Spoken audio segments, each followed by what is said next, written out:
we're in a completely different situation. I feel as if it's been critical for the United States as a whole to engage on climate.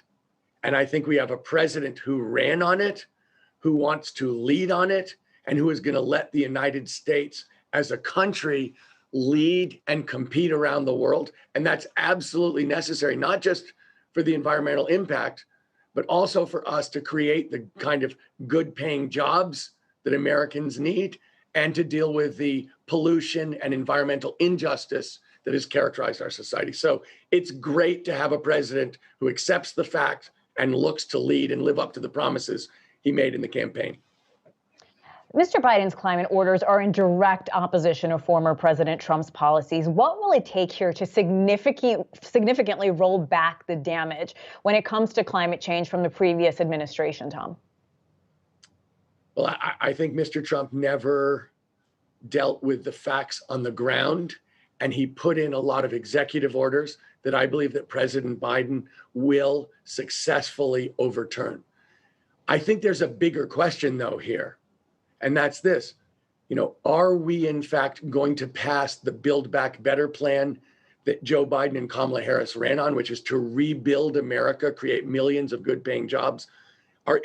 Is Congress going to pass that and really rebuild the country in a green way? And are we going to set up a framework where American business can pivot to clean energy, can compete around the world, can create those jobs in the private sector where America goes back to leading technologically, leading in job creation, leading in prosperity?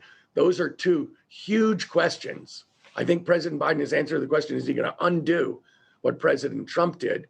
The real question now is, where do we go from there and how much leadership do we provide?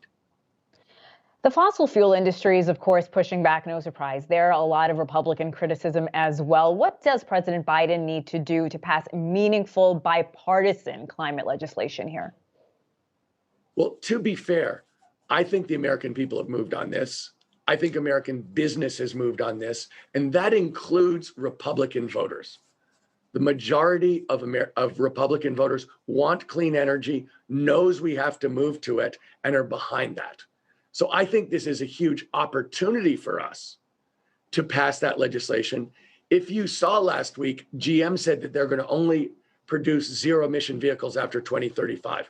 That's a gigantic about face. So I'm seeing American business absolutely irrevocably moving to clean energy and clean energy products. Republican voters irrevocably moving that way. Everybody knows it. We've really moved past the question about, are we going to do this? The question is, how are we going to do this? How fast are we going to do this? And honestly, if we don't lead here, if we follow the rest of the world, then these products will be created, but the jobs will be created in Shanghai. The jobs will be created in Frankfurt. We're behind. Americans can win, but that means we have to redouble our effort. We've got to go out and compete. We've got to win the way Americans used to compete. And to a large extent, this is going to come down to the private sector leading in technology, leading in entrepreneurship, and really making it happen in the way that America traditionally has won. And that's what we're going to have to do. We know the U.S. is rejoining the Paris Climate Agreement. Canada, however, are expressing their disappointment when it comes to the Keystone XL pipeline. Where do you think the U.S. has to stand on the world stage when it comes to fighting climate change? Look, we have to lead. I think we are the essential nation. We have to stand for what's right. We have to be looking forward. That means we have to get our own house in order to have a framework to address the climate crisis here. And then we have to go out and get together with our allies around the world and together deal with a global crisis. So I don't think there's any way, and I think Joe Biden knows this in his soul, that this is a global crisis. Look, I was an investor for 35 years. You always have to invest in the future. You can't be investing in the ideas of the past, and we are behind. We can't spend any more time rebuilding 1950. What we need to do is build 2050 to invest in the future. We can do that.